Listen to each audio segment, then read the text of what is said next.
చేస్తూ ఉన్నాడు, scheme set చేస్తున్నాడు అనేది అర్థమవుతుంది అన్ని విషయాల్లో. సార్ రాజకీయ పరంగా జనసేన పార్టీ గురించి అక్కడ ఒక సందర్భం వచ్చినప్పుడు అయితే పూర్తి స్థాయిలో మీరు 6 నెలలు దీని మీద మీరు ఫోకస్ పెడుతున్నారు. జనసేన భవిష్యత్ కార్యాచరణ ఏంటి, గ్రౌండ్ లెవెల్లో ఏంటి, బలంగా 2 పార్టీలు ఉన్నాయి అంటే ఆయన కూడా దాన్ని ఒప్పుకున్నారు. నేను ఈ 6 నెలలు నా సొంత మనుషులు కార్యకర్తలు వచ్చినా సరే వాళ్ళు నన్ను పలకరిస్తున్నా సరే నాకేం అర్థం కావట్లేదు, నేను ఏదోలాగా ఉండిపోతున్నాను, ఇంత ముందులాగా ఆయన్ని ఆప్యాయంగా పలకరించలేకపోతున్నాను, ఆ పెయిన్ నాకుందని చెప్పి ఆయన చెప్పడం అంటే వాళ్ళకు మెసేజ్ ఇస్తున్నారా? తప్పకుండా మెసేజ్ ఇస్తున్నాను, మీరు ఎక్కువ ఫీల్ అవ్వకండి, నేను మీ గురించి ఆలోచిస్తున్నాను, పైగా ఊరికి వచ్చినప్పుడు కలుస్తాననేది దాంట్లో పరోక్షంగా అందరినీ కూడా కలుస్తారు కదా, వెళ్ళినప్పుడు కేవలం ఒకటే చూడరు కదా. తప్పనిసరిగా పార్టీ యంత్రాంగాన్ని పెంచుకోవాలి, పునాది పెంచుకోవాలి అనేది ఒకటి. ఉన్న వాళ్ళను ఎవరెవరో కూడా నాకు తెలియట్లేదు అక్కడక్కడ అని ఒక మాట అంటే అనేక మందిని ఇప్పుడు మాలాంటి వాళ్ళకే ఇప్పుడు అందరూ గుర్తురారు, అటువంటిది ఇంకా పెద్ద సంఖ్యలో ఉంటారు కదా. కాబట్టి is addressing the Janasena base. అవును. అండ్ ఆల్సో తనను ప్రధానంగా మద్దతు ఇచ్చేటటువంటి ఫ్యాన్ బేస్ను, సోషల్ బేస్ను కూడా అడ్రస్ చేయాలి. నేను ఎంతసేపటికి కూడా అంటే emerging from the shadow of Chandrababu Naidu అంటారే, చంద్రబాబు నాయుడు నీడలో ఉప ముఖ్యమంత్రిగా ఎంతసేపటికి అటే ఉండటం కాదు, రాజకీయ అవసరం అది కూడా ఆయన రాజకీయ అవసరంగా తీసుకున్నదే.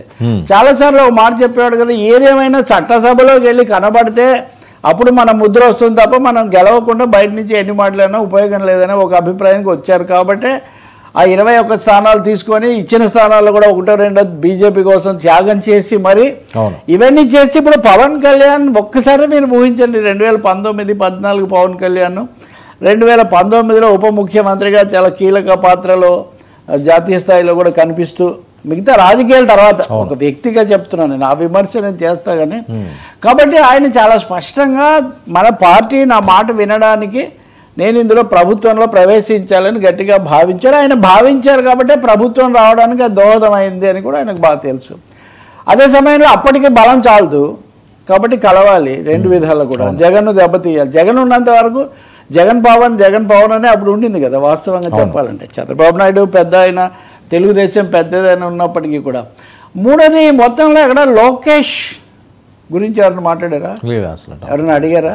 అది సో వాట్ ఈజ్ ఇక్కడ ఆంధ్రప్రదేశ్ రాజకీయాల్లో ఇప్పుడు దగ్గరగా ఉండి చూసే వాళ్ళందరికీ కూడా బలంగా కనబడుతున్న, ప్రబలంగా వినపడుతున్న పాత్ర పవన్ కళ్యాణ్ అయితే, తెలుగుదేశం పార్టీలో ప్రభుత్వంలో పూర్తిగా చక్రం తిప్పుతూ కూడా అన్ని కీలక నిర్ణయాలు ప్రభావితం చేస్తూ కూడా ప్రత్యక్షంగా కనిపించిన వ్యక్తి లోకేష్.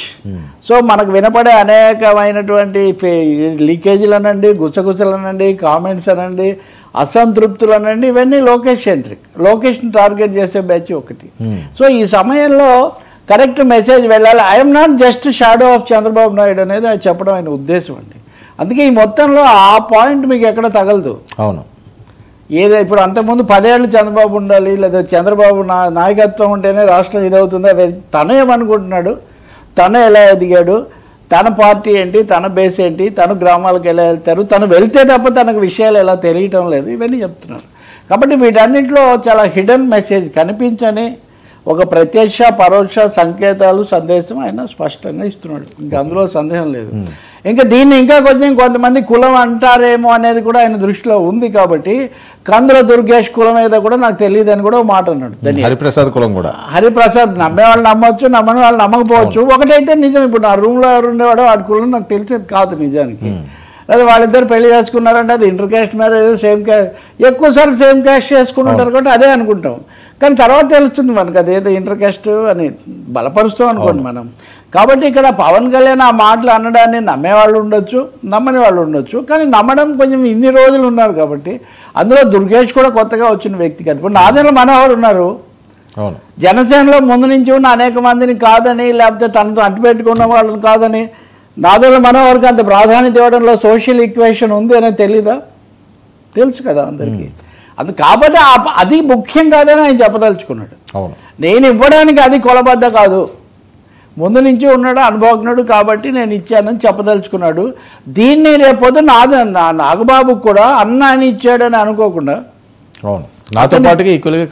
అతని పాత్రను బట్టి పార్టీ ఇది వినిపించడానికి ఇదంతా చేశాడు కాబట్టి నేను ఇచ్చా. అందుకని కొంత సంతృప్తి పరచడానికి, కొన్ని సందేహాలకు సమాధానం చెప్పడానికి ఆయన నిన్న సందర్భాన్ని ఉపయోగించుకున్నాడు.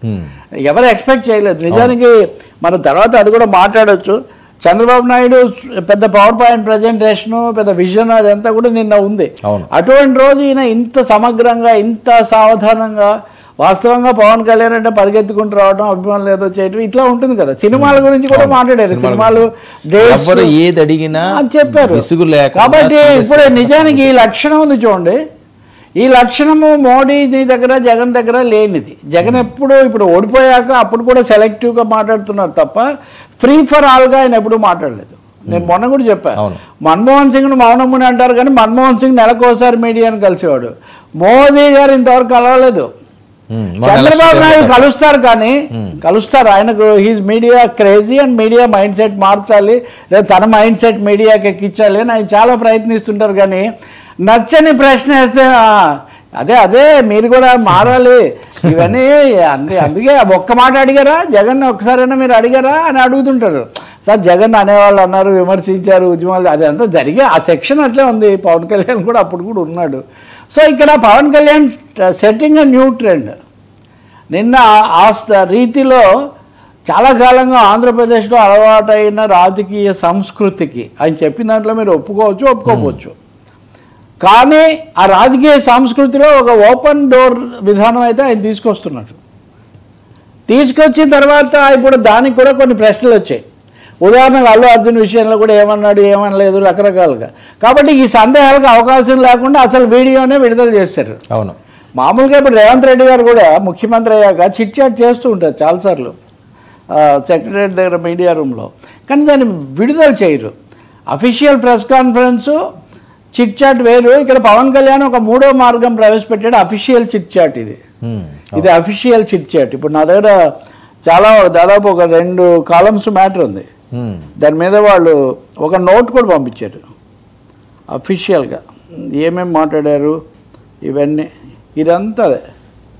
ఇదంతా అంటే శాంక్టిటీ అనమాట. దీనివల్ల జరిగేది ఏంటంటే ఒక శాంక్టిటీ కల్పిస్తున్నారు. అది మంచిది, ప్రజాస్వామ్యంలో జవాబుదారీగా ఉండటం, జవాబులు చెప్పటం, ప్రశ్న అడిగినందుకు పట్టంగా జవాబులు చెప్పటం. ఈయన ప్రశ్నిస్తానని ఏమయ్యాయి మీ ప్రశ్నలు, ఇది ప్రశ్నించలేదా, అది ప్రశ్నించలేదా అని తరచూ అడుగుతుంటాం కదా, ప్రశ్నించడం. సో మీరు కూర్చొని ఏమేమి ప్రశ్నలు వేస్తారో వేయండి, నేను చెప్తానని. సో తన ప్రశ్నల సంస్కృతి అనేది, తన ప్రశ్నల మోడల్ ఏది ఉందో దానికి ఆయన నిన్న పూర్తి రూపం ఇచ్చాడని చెప్పాలి. ఇలా అన్నానని కొంతమంది తట్టుకోలేక వీళ్ళ కామెంట్స్ చేస్తే నేనేం చేయలేను. ఎందుకంటే నేను చేసే విమర్శలు నేను చేస్తాను భవిష్యత్తు ఇప్పుడు కూడా. కానీ ఇది ముందు పరిశీలించినప్పుడు మనకు కనబడే ఒక అభిప్రాయం. నిన్న జరిగిన మీడియా చిట్ చాటు, ఆయన చెప్పిన అభిప్రాయాలు అన్నవి దే ఆర్ పొలిటికల్గా చాలా కీలకమైనవి. జనసేనని నూతన సంవత్సరంలో అనుసరించే నూతన రాజకీయానికి, స్వంత రాజకీయానికి, స్వంత పునాది విస్తరణకు అవి సంకేతంగా ఉన్నాయి, అవి నాంది పలుకుతున్నాయి నిజంగా చెప్పాలంటే. ఇంకెవరు ఏమీ మామూలుగా జనసేనలో సనుగుడు గొంతులు ఎవరన్నా ఉన్నా లేదు, మన లేఖలు రాసేటటువంటి వయోవృద్ధ సీనియర్లు 1-2 ఉన్నారు, వాళ్ళు ఏదైనా రాసినా అన్నిటికీ ఆ సమాధానాలు అక్కడ ఉన్నాయి చూడండి అని చెప్పవచ్చు. నిజానికి ఆ పేర్లు రాలేదు నిన్న, అది ఒక ఎదుగుదల. ఆయన మారిపోయాడు ఇప్పుడు పవన్ కళ్యాణ్ అంటే ముద్రగడ పద్మనాభం గురించో లేకపోతే హరిరామ జోగయ్య గురించి మాత్రమే అడిగే దశ ఆయన దాటాడు. ఆయన పూర్తి స్థాయిలో రాజకీయ రంగంలో, అధికార వ్యవస్థలో భాగమైపోయాడు. కాబట్టి సార్ ఎవరైనా ఊహించారండి ఇంతలా